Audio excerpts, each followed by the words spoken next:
আহক আজি অমিতাৰ সৈতে মাছৰ মূৰৰ খাৰ বনাওঁ। খাৰখন সকলোৱে বনাব জানে, হ'লেও মইনো কেনেকৈ বনাইছোঁ আপোনালোকক অকণমান দেখুৱাই দিছোঁ, কাৰণ সকলোৰে বনোৱাৰ পদ্ধতিসমূহ বেলেগ বেলেগ নহয় জানো। প্ৰথমে হালধি আৰু নিমখ সানি মাছৰ মূৰকেইটা আধা ভজা কৰি ল'লোঁ। এতিয়া সেই ৰখি যোৱা তেলখিনিত দিলোঁ 3টা জলকীয়া, মিহি মিহিকৈ কাটি থোৱা অমিতাখিনি দিলোঁ, সোৱাদ অনুযায়ী নিমখ দিলোঁ। এতিয়া অকণমান সময় লৰাই চৰাই তাত অলপ পানী দিছোঁ। এতিয়া তাত দিম কলাখাৰ।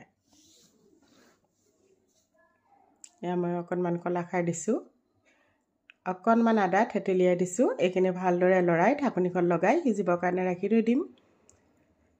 এইখিনি দেখিছেনে ধুনীয়াকৈ সিজি গৈছে। এতিয়া ভাজি থোৱা মাছৰ মূৰকেইটা দিছোঁ, আকৌ লৰাই চৰাই আকৌ ঢাকনিখন মাৰি ভালদৰে সিজিবৰ কাৰণে ৰাখি থৈ দিলোঁ।